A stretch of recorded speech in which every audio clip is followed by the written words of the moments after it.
Sid, bring us up a little bit on the history of your family. My father's people came from Spotsylvania County in Virginia.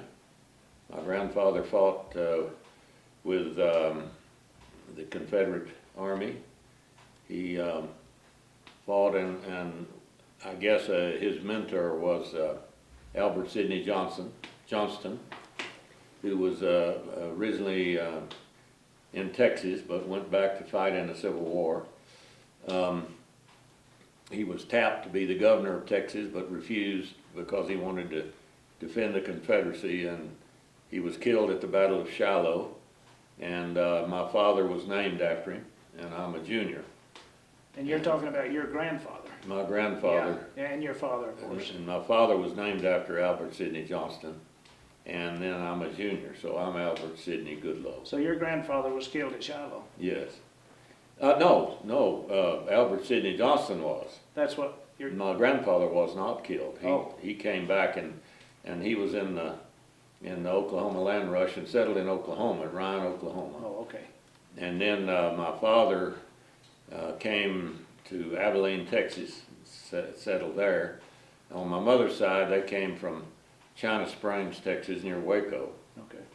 And after I got out of the Army, I went to Silver City, New Mexico, and cowboyed around there for Randy Franks and George Turner, who are well-known ranchers there, or were. And then from there I went to a ranch just east of Springerville, Arizona, belonged to the chief of police of New Mexico, Tom Summers. And I ran that ranch for a while, and then I went to Hillside, Colorado, and ran a ranch at Hillside for a couple of years, and then came here. And I was able to find a friendly banker and a worn out ranch and put the two together and ended up with this absolutely denuded property with a lot of promise. And so I was able to get started in the ranching business, otherwise it wouldn't have been possible. What along the way, what education did you have? Did you... Well, I went to Texas A&M, and as a young man? Yes. Okay. Yeah, I went out of high school. I had a scholarship to McMurray College in Abilene to play baseball, and then my father died, and then I went to Texas A&M and played ball there for 4 years, and got a degree in animal science. What was the impetus for you to do some overseas work? What was the first idea, and what promoted that? Well, I guess mainly I had read a lot about Kenya, and I knew that there was some fantastic ranch land in Kenya, and I was going to go to Kenya right after I got out of the Army, but I ran into the American consul to Kenya by accident, and he told me that the Mau Mau rebellion would prohibit me going over there, so I had to give that up. And then after I'd been here for 10 years on this ranch, I was able to connect. I got it. Well, a small ranch and a large family was my condition, and I was able to help New Mexico State procure the Fort Stanton Range Research Station, and consequently I was the first manager.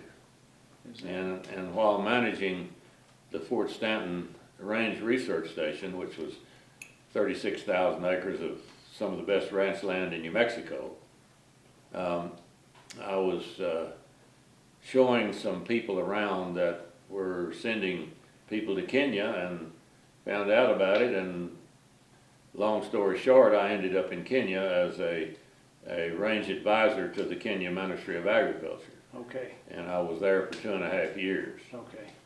And then while I was there, I flew a light plane down to Rhodesia, where I had some friends that had been here. And in the process, I was fortunate enough to run into Alan Savory and his work in Rhodesia. And I thought that was a pretty sensible approach to range management. So I, with the help of Dr. Gene Payne from Montana State, who was working in Kenya at the same time, wrote the history and the future of short duration grazing that Alan Savory had developed in Rhodesia and put into practice there. And I got to visit with the ranchers who were using short duration grazing. And Alan took me around to different places in Rhodesia that were using this. And so it made a lot of sense to me, so I wrote it up with Dr. Payne's help, and it was published in the Journal of Range Management in 1969. Okay. And so once that was published, I began to get letters from all over the world of people that realized how simple and how good a approach to range management it was. You know, we could talk too long about this, but I have to ask you one question. That is an intensive program, though. It's not like you can put the cows out and go back once a week to look at them. You've got more an intensive job. It improves the management or it fails. Oh. It's high intensity, low frequency. Right. Basically. And we put it into practice here in 1970. And when I got back from Kenya, I put it into practice immediately. And it's probably the first short duration grazing method in the United States. And we are basically doing the same thing. We never did adopt the wagon wheel approach. We just did it according to topography and water source. And see that, I want to interrupt you, but when you say that, that's the first thing I think of is this, and our viewers may not understand, but they had the ranch in a wagon wheel with these pastures so easily, one watering, so you could shift those cattle so simply. But that does not work in the Rocky Mountains. It probably would if you could afford the fencing. Well, afford, but you can't. But I just used I used old wire that other people had abandoned, and got it out of the junk piles and cut my own posts and built suspension fences to divide the larger paddocks into smaller paddocks. And I had water in different areas, and I used the water and the topography to determine the size and shape of the paddocks. Can you tell me what it increased this ranch in carrying capacity? Well, it's very difficult to do because while the rotational grazing was going on, I was also doing the vegetation manipulation, which was short-term be called brush control. Yeah. And this ranch was pretty well covered with pinon juniper, and I thinned it out and opened it up and reseeded it and gained a lot of carrying capacity just with that. Yeah. But to maintain that, I used rotational grazing, so they both work together. And when I got this ranch, it had 60 head of cattle on it, and it was overstocked. And so we haven't doubled that, but we've increased it a lot. Yeah. Yeah. Okay, let's move on then. When you finished that tour in Kenya, where'd you go then? Well, I came back here. Well, no, I went back to Texas A&M and got a master's, and then I came back here and immediately went to work for Robert O. Anderson and Domine Cattle Company as their international beef guy, and worked in many countries that Mr. Anderson had interest in or developed interest in beef production. So you spent time in what countries? Well, mainly Brazil and Australia. Okay. But we did a lot of work in Iran and England, Scotland. Did you ever see any of the big outback ranches in Australia? Yeah. Oh, really? Oh, yeah. So yeah, I ran. I was part of the management because we didn't have a controlling interest in two different large outback ranches or stations. Diamond A was involved with Kerry Crutcher from Houston, Texas, in Alco, which is Australian Land and Cattle Company, and they had 4.25 million acres in northwestern Australia. And then I was the overseer for Tipperary Corporation, which had 4 million acres in Queensland. So See, I had a pretty big outfit to cover. How can you describe so I can understand what 4 million acres? I mean, is that 60 miles by 80 miles? Well, give me some I can't sort do it of without a calculator. pencil and paper, but I can tell you right now, we had an airplane to go from one headquarters to another. Yeah, You don't, I remember one time the plane was down and we had to drive from one ranch house to another, and we left at 2 o'clock in the morning and got there at 10. that night. No, the next day. Oh, the next Yeah, day. I mean, it was just two of the ranches within the ranch. Man, I alive. mean, it's just large. I never did see all of that country. Yeah. And there was, 120,000 head of cattle, and most of them were wild cattle. They'd never been handled except when they were branded. What breed of cattle were They those? were the Kimberley Shorthorn. How did you gather those cattle? We gathered them with helicopters. Do you use any horses at all?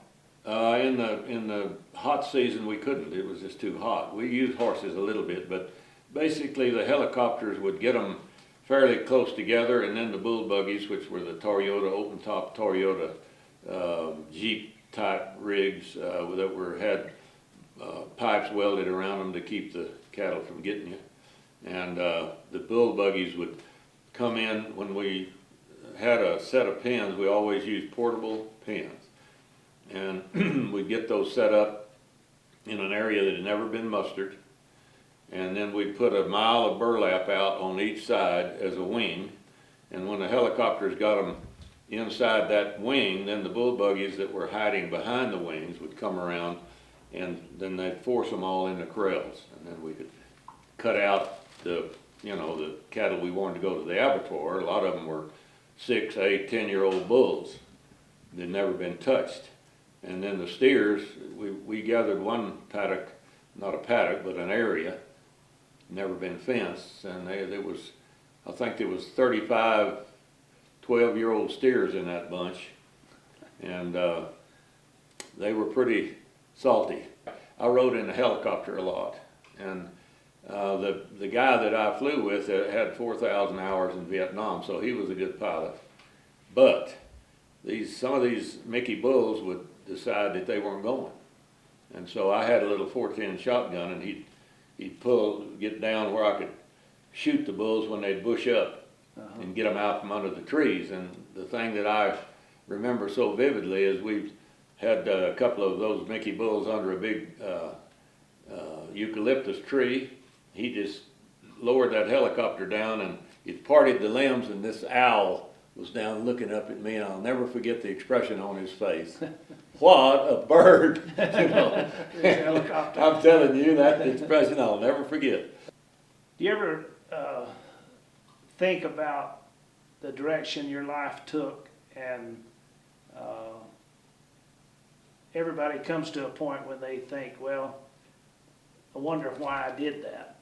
Do you ever analyze that and say, maybe I spent too much time away from the ranch, or away from my family, or Yeah, oh, I did. I spent too much time away from my family, no question about that. But I think God's purpose for me in life was to be in the cattle business and to rehabilitate the land.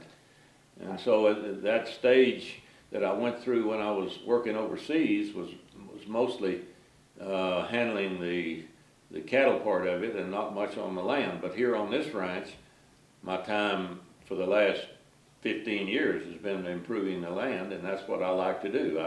I feel like I'm destined to do that, and I like to share that with people, what I've learned, so they can do the same thing. The top photograph is 1957 with really a monoculture of cholla cactus, blue grama, and pinon juniper.